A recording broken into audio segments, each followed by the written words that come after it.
Hi, and welcome back to the Mortgage Broker broadcast. This week's podcast is our anniversary edition. Yes, the Mortgage Broker broadcast has been out there now in the marketplace for a year, and we wanted to celebrate that. And I'm saying we because I've got Ash onto the podcast. We're going to have a talk about the podcast, why we did it, the feedback we've had. We're splitting it into two parts. So this week's podcast is Ash and I just having a chat about the podcast, what we've learned over the past 12 months. And then the second part is paying homage to the guests we've had on. And I've been so lucky with the podcast. I've had some amazing guests who have really been honest, truthful, wore the heart on the sleeve out into the media and really sort of shared some really great hints, tips. Honesty has just been in abundance. So we're going to play, like I say, homage to that and just get some clips out next week from some amazing guests. But this week is just Ash and I reflecting over the past year, the past 12 months. So let's get Ash onto the podcast. Ash, a year in to the Mortgage Broker broadcast. Can you believe that? I know, it's mad, isn't it? Absolutely mad. I can't believe we're here. Also, I just realized that we've been bragging about my microphone and it's not even been on the whole time. I wonder why we just get a bit of feedback then at the start, and I guess I know why now. That does sound actually. I get what you mean because like now it sounded okay before, but now it sounds awesome. Well, good. And like the whole time, I was like, wait a minute, no, mate, I cannot believe that we're here. It's a year. It's literally been a year. Yeah, absolutely. Yeah, we put the trailer out 31st of March, 2021, and the first episode went live on the 7th of April. So yeah, absolutely. Yeah, that's scary. Like I think that's crazy because of how much has changed in a year and how much has evolved and grown, and the fact that because you've been recording podcasts before, but not like this. This was a different way of doing it. Absolutely not. I've certainly got more grey hair than I had before. I'm just looking in the light there, thinking, "Wow." So yeah, spent a lot more money on more but look at the set. Like I was looking back and look at the original videos we did, and we were obviously recording. I was recording the videos at the start and just putting the audio out there. And I'm looking back, thinking, "Wow, I've got lockdown haircuts. I've got a massive beard." And so I can remember the first time I had my haircut post lockdown, and you went, "I didn't realize that were you. You look totally different." It was, man, it was. And I remember because this came about and how much has changed since this though. Like when this came about, like I can't believe we're a year in. That does feel like crazy. And now it's amazing because I use this now to farm guests for my show. I'm like, who's been on Craig's show that looks interesting? I'm gonna reach out to them. That's the idea, like is to get the guests on there interested. And because the thing is, the beauty of it is when I listen to the guests when they've been on your podcast or other people's podcasts that are out there that are not as good as mine and yours, but I'm joking, obviously. But when the guests on though, are like you just get different angles of people, don't you? So like these different things you'll talk about, different things come out in conversation. And I think that's the beauty of the podcast. So even though you get the same person, you can get the same person on sometimes on a different podcast, you just get a different aspect to them because the host goes about things in very different ways. And one thing that I've learned, Ash, is, and I was talking about this earlier on today, is how difficult is it being a host on a podcast? Way. Well, I tell you what I struggle with is, and I don't know if you're the same. I struggle with this idea of it's like spinning plates. There's so many things that are happening because you're trying to remember. You got to try and first of all remember what to ask them. Then you're trying to the word active listen to try and listen to what they're saying, but also keep yourself. I don't know if you feel this, but keep yourself on track to make sure that you're going to ask them the next question. And throughout that, I always find that they'll say something that's really cool. Yeah. This is the worst thing. They'll say something really cool. I'm like, I really want to ask them about that. I'll remember that. But they're in the middle of the flows, and then I never remember. I'd love to do an episode on all the questions that never got asked. I'm going to let you into a secret. You know what? Because I don't want to look as though I'm writing stuff down if I'm talking to somebody, I've asked them a question and they say something, because my memory, I'm getting on a bit. My memory's not 100% what it was when I was the same age as you. So, but you know what I do? I'm letting you into a secret, which I've never ever shared with anybody else. This is honestly the first. I make signs on my fingers. So, like, if it's something that I want to, so for example, if it's something beginning with C, it's that's easy enough to do. So, like, I'm like, so then I'll make sort of things with my fingers to think, remember that, and then I'll look like it'll end, and I'll go, oh yeah, A, oh yeah, this like. So then I'll Oh, and I'll wow. yeah. So like, honestly, it's just something because I didn't like writing stuff down when I was interviewing somebody because I think it's can It sometimes put looks people off. rude.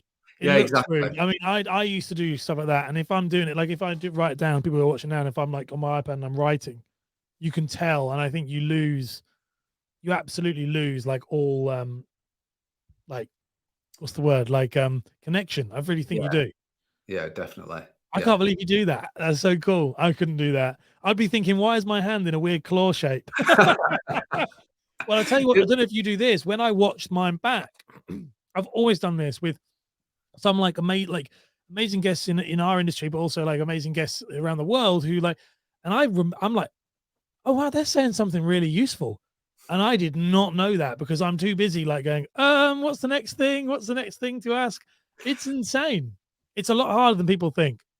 It is. I don't think I'm trying to put people off doing podcasts because I think I'm very much of an abundance mentality, and I'm absolutely loving seeing the podcasts that are coming out now and people actually experimenting, doing things, and like I know you look back, you look back at the first videos you were doing, and I know you've gone through your mind thinking, do I delete them? Do I get rid of them? What do I do? Do I restart again? Do I Yeah. re reinvent myself or anything like that? And because because when you're hosting a podcast or doing any sort of videos, you can be. I just find that I can be overcritical of myself. Whereas that's a year in now. Like I can remember sweating thinking I've got to edit this podcast for tomorrow, and it's literally 11 o'clock at night. I'm sat on Movavi or wherever it is, and other editing software is available. But like I was sat on that thinking, why am I sat here? It's taking me hours to do this. Whereas now, 5 minutes tops, literally just clipping, But it's not so clipping. hard when you it's so hard when you first do it. Like, I think, like, um, that who was I chatting to about this recently? It was someone, and I was saying, like, how the hard thing is that if you push through that really awkward phase, it will get easier, but you have to. There's no way around that kind of, like, time sink, you know what I mean? Like, I remember, like, when you try and syndicate your podcast to get onto Apple, and that takes you've never done it before. To try and get Apple to get your podcast on, it's the hardest thing.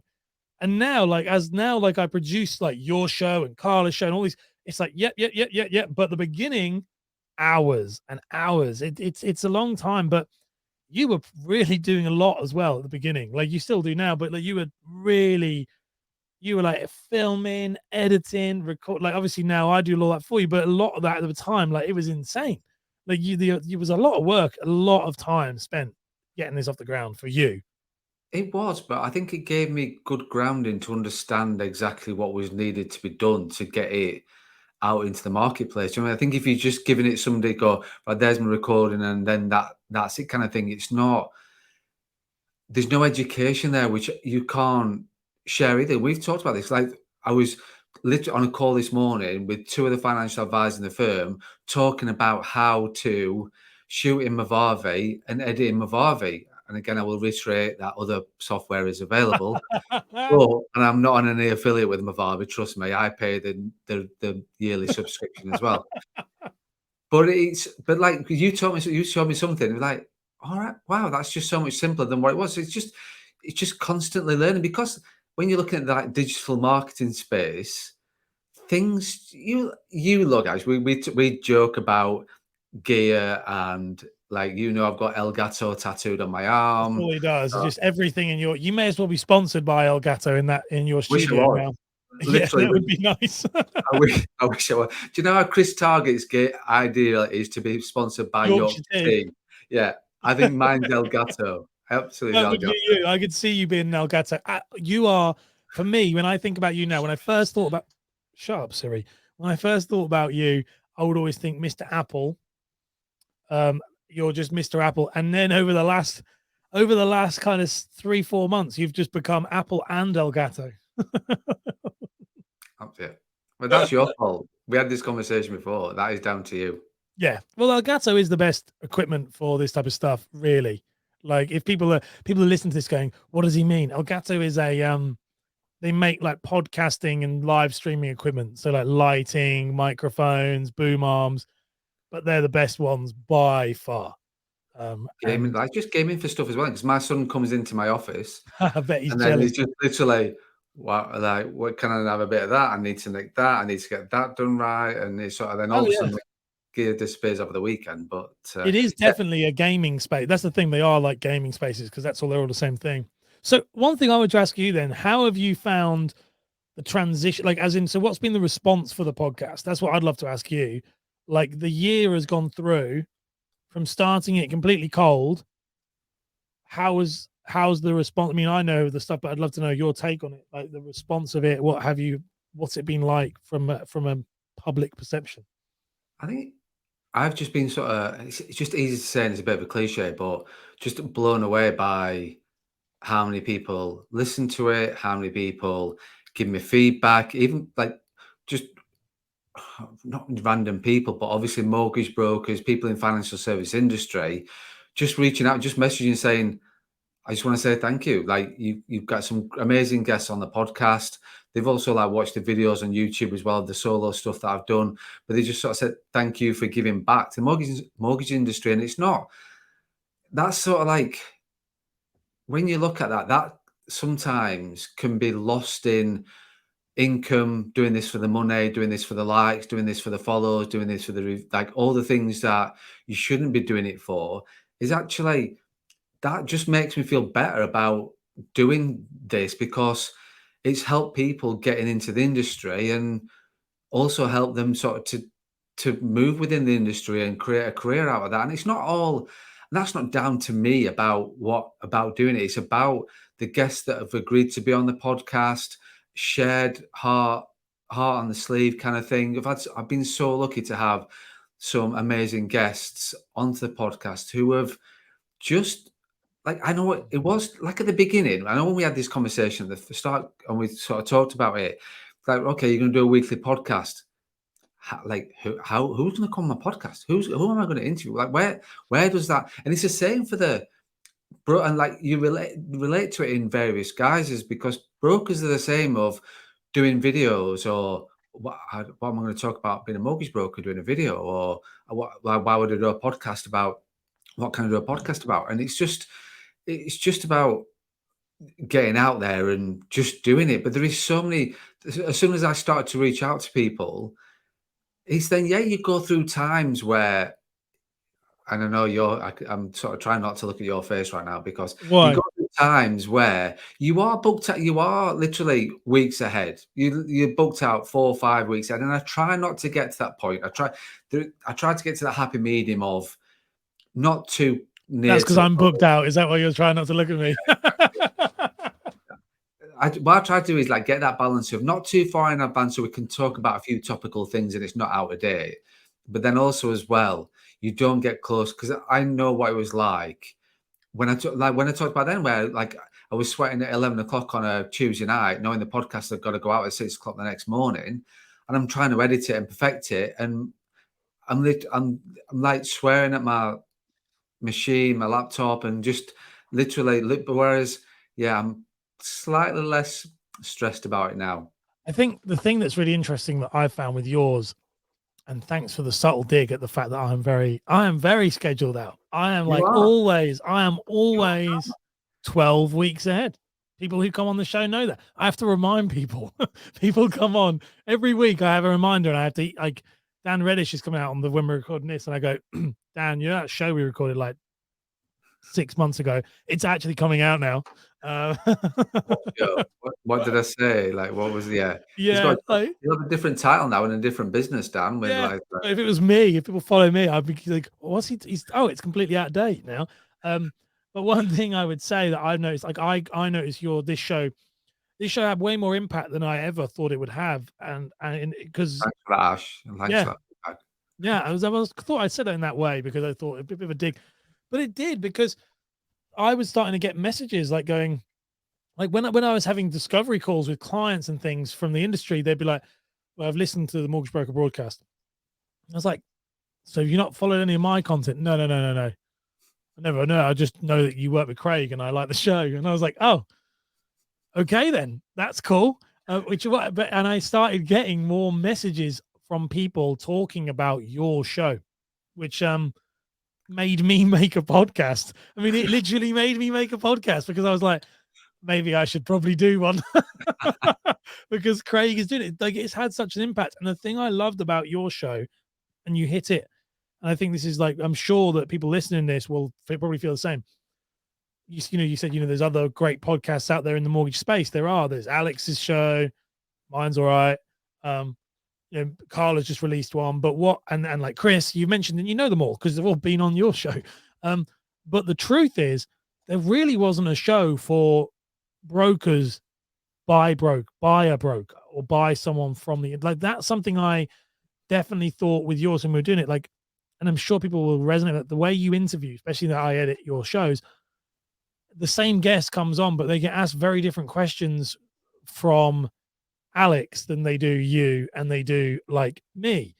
Like, because I'm that weird hybrid, but I'm more into how it works technically. Alex is into the business side, but yours, when I watch yours, and I can see why brokers would prefer it, is it's like, ground floor, like grassroots understanding, broker talking to broker. I don't know. Do you ever feel that way when you're interviewing people? Because I think that's what this show has that's unique, that none of us can take. None of us could copy it, or because we're not trading, we're not that a broker. Hmm. No, you're absolutely right. I think the thing is, the problem I have with the podcast is that when you're getting such good guests on, and like I said, I'm lucky enough to have amazing guests on, you could talk forever. Like we've had to sort of like cut it down, get it within an hour, get it within a certain period, because then there is so much. What I'm like, I think what the thing is that the people that reach out to me, not just like you say, you know what I'm like. It's not about me. It's about, like, the podcast is not mine. I never see the Mortgage Broker broadcast as my podcast. It's a podcast that I do, and I get great guests on and share it out there. And I think the thing that the sort of surprises me with that kind of podcast is that the the feedback that I get is very positive because it's brokers talking, listening to other brokers, lenders, technology, all those sort of different aspects. But there's so many people out there that want to help. I think that from a new broker coming into the industry, the the reaction is that they are very surprised on how many people are out there offering free advice. I think Yeah. that's the thing with it. Whereas in the other industries and industries that they come from, they sort of say it's not like this, it's not like this there. But because you have got to like I want to, I'm not a maverick and like because there's loads of people that want to do this, but it's very much an abundance mentality. It's like if I can help one single person set up their own mortgage broker firm or become a broker and build a successful career out of it, happy days. Like if they don't work with me, then fine. But if I can help them in some sort of way, well, that helps you sleep better at night. That's the way that I look at it, and I think that's sort of it's when you look at the guests that I've had on, and they talk about abundance mentality, and it's not they never come on talking about why they're amazing or what it's about helping and sharing and giving honesty. So I think the one thing that I like, which is now starting to get a little bit more, is that some amazing guests have been on and they talked about their journey, talked about what they're experiencing in financial services, how and all those sorts of things. But there's probably one little thing with each of them that they really focus on. And so, like now, I'm getting back those guests who have been on the podcast back on and just drilling down a little bit more on that thing. So, like we talked about Matt from Aldermore who came on the podcast, and he sort of talked right at the end of the podcast. He started talking about the three pillars, and it was sort of, well, let's just park that there a second, Matt. We need something more specific. So it's great to get to know Matt. I spent an hour chatting to Matt. He's a talkative guy and a really good guy, and everybody knows Matt from Aldermore from a broker point of view. So they got to know him a lot more. But then it's like getting drilling down his sort of true core values. The same with like Dave Coleman. There's quite a lot. Like Dave's come back on the podcast. We've already recorded it, and it's a few weeks away. Not 12 weeks like yours, but it's a few weeks away. Sorry, is that another dig in there? Did I get that in there? But yeah, this like, and what I'm excited about now is getting some of the guests coming back on and drilling down a little bit more in like their real niche specific thing that they've particularly done. So yeah, it's like, but I think I'm just amazed. I think that's probably one word that I can say is the people that reach out to me, give me feedback, and just enjoy listening to the podcast, whether they're in the gym, running, working, doing any like whatever they're doing, then yeah, I just think who wants to sit and listen to me rabble on for a little bit of a period of time. However, that the guests do help the number of listeners and subscribers that we get. Well, people like it, and I like that. I love that idea of returning guests. I always say, I think I might have said it to you, but I definitely say all the time, is this idea of if you think about, like, I'm not a big superhero fan, but if you think about superhero movies, which I'm not, again, not a big fan, but it's one of the, which would be really shocking. But most people think I would be, but no. But anyway, You if can you ride think a of, tricycle though, Ash. I can ride a tricycle. But I was all right. I actually quite liked. I liked superhero films until Disney started ramming them down our throats. So you start going, this is just a cash cow. I know what you're doing. You're just trying to make us make more and more money. This is ridiculous. But why I say that is from an interview point of view. I think if you look at like a superhero film or a book or something like that, they always have this origin story. So the first film is always going to be about who they are, how they got to where they got to, and then they're going to overcome some form of, they're going to have like their first trial or whatever.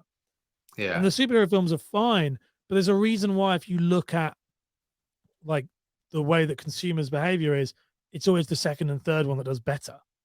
And that's because you jump straight into the action in the second one or the third one. Like the second one, we know who they are, we know what they do, they know all the backstory. We can dive straight in. I always think about the old school Spider-Man films, and it's like when I was a kid and stuff, and it's like literally the first one is all like, yeah, he's got bitten by a spider, but then the second one, it's like straight in the first scene, there he is. And that's what I feel about your guest. Now you're bringing them back on. That episode where you're talking about the three pillars, it's like the first thing you talk about. You're back. Go and check out that other episode if you don't know who this guy is. Now let's talk about the three pillars that you hinted to there. And that episode is packed with so much value. And I think that's something that nobody does. I haven't done that yet. And I think, and no one I really know, like we joke about with Alex Kerr being like, I'm like on his show like 15 times or whatever. But the reality is, the more you bring people back, the more layers you get. And I think that's something that's exciting for the second year of Mortgage Broker Broadcast, going background and getting all the people you liked before, but bringing them back on. And they now know what the show is. You're a better interviewer, and you can get even more value for the people. Definitely. I think, like you say, just I never thought of that analogy before. And like you say, I'm with you. I'm not a Marvel superhero kind of situation going on, but I get what you're saying. I do understand what But you're it's saying. it's the basic concept. I mean, it's very Yeah, easy, whether you like them or not. Sorry, Alex. but it's easy.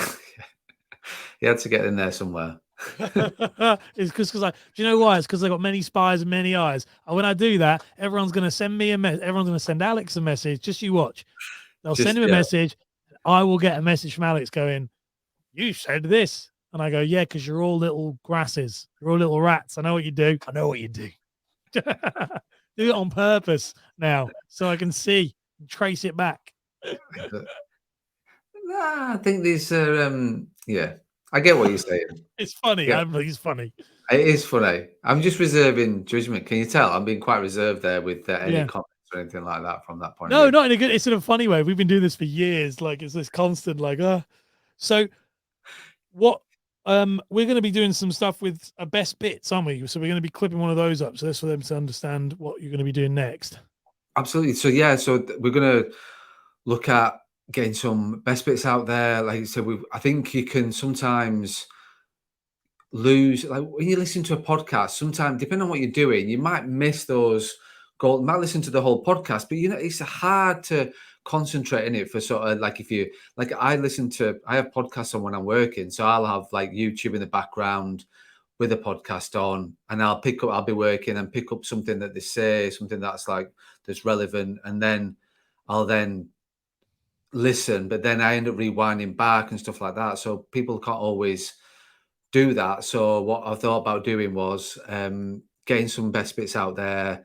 We already do the clips a little bit, but we're going to change up a little bit and get a little bit more meat on the bones of actually. So when you talk about Matt doing the three pillars, and the other guests has been on and talk about what they've been doing, and like their sort of snippets of amazing information and help and support, then yeah, we're going to get those people, like get those a little bit more lengthwise into, but then just those best bits of going out, because I think,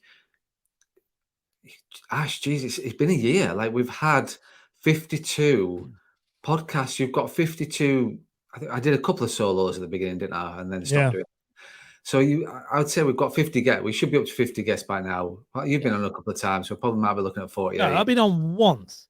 I have interviewed you another time. That's it. I know, yeah. And this is the third one. I know. So we probably had about 45 guests then, and I'm not a guest. That's a lot of that is a lot of guests. That's a lot of people onto podcasts, and you think about 45 people in a room all talking about what they do, how they do it, the values, what's important to them, and all those sorts of things. You're going to have a lot of. You couldn't sit there for hours and then, so you're going to miss bits. You're not going to be able to interview them all. You're not going to listen to them all, focus on them all for that period of time. So I think it's just going back and going, do you know what? That was that golden nugget from there. And just spending a bit more time on sharing those little things and paying the due respect to the guests that we feel that they deserve. Yeah, I think, like you say, like from my side of it, as the producer side of it, I definitely keep looking at our library of content that we have in our shared file that just keeps building and building and building, and I just keep looking at it going, there's so much, as you say, like golden nuggets in there that are just not going out there in the world. And anyone who knows me knows I'm a big like content guy. I have this thing. That's why I called you, and then I called Craig, and then I was like, I hung up. I was like, no, because I have this like weird feeling where if there's something, I have this thing where if I know that there's value and it's not being used, it really drives me mad, because I feel like there are people out there that could use that, and we have the know-how to do it. We just doesn't fall into our quote unquote strategy. So we are, like you say, we're moving up. We're going to like lean heavily into the podcast, I think, and just take over the world of like clips so that you guys can get it all, because some of the stuff these guests have said is amazing, and the new ones will be just as good, if not better, because we'll be leveling up and doing even more. So I'm excited. No, I totally am. And I think when you look back, like we talked about earlier, when you look back at how the podcast has evolved over the last 12 months, it's just the same with everything. Like, brokers have had to evolve with the marketplace and what's going on. We've evolved with the podcast. You've like, look at what, like, you've got even more gear than you had when I first met you. Too much gear. Like, it's sort of gas, isn't it? Gear acquisition syndrome. Is that what it's called? It's got a bad case of gas. Gas. Just awful gas problem. So, you love that bit, don't you? I love it. Well, that's worth all the money that I paid for it. I've got to put that. Anyone who knows me, I have to play that somewhere. You've got to get that in. No, but I'm joking apart. I am sort of understand what's happened over the last 12 months and trying to get clarity on that and where we started, where we are now, the people that have reached out, the listeners, the subscribers is just immense. And I am sort of blown away. I'm amazed by where we've gone.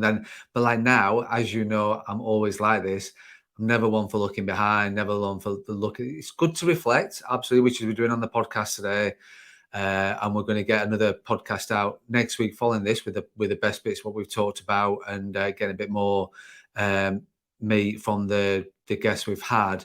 But I'm so looking forward to the next 12 months and where the podcast goes, where the mortgage industry grows, getting some technology people on as well, and looking at where that's going from that point of view. So yeah, and there's some big players in the market that are ramping up the mortgage broker world, shall we say. So I'm looking forward to get those people on here as well. Very nice, mate. Let's do it. What else we got to say? I know, yeah, exactly. What else can you say to This that? is we're gonna sit here. We said we're gonna keep this short. We said we'll do a 15-minute, half an hour in. We have we could talk forever. I know, yeah. I know. But no, I'm really excited. Let's bring on the next step. You guys are gonna see a big shift. They'll say, no, I don't see nothing.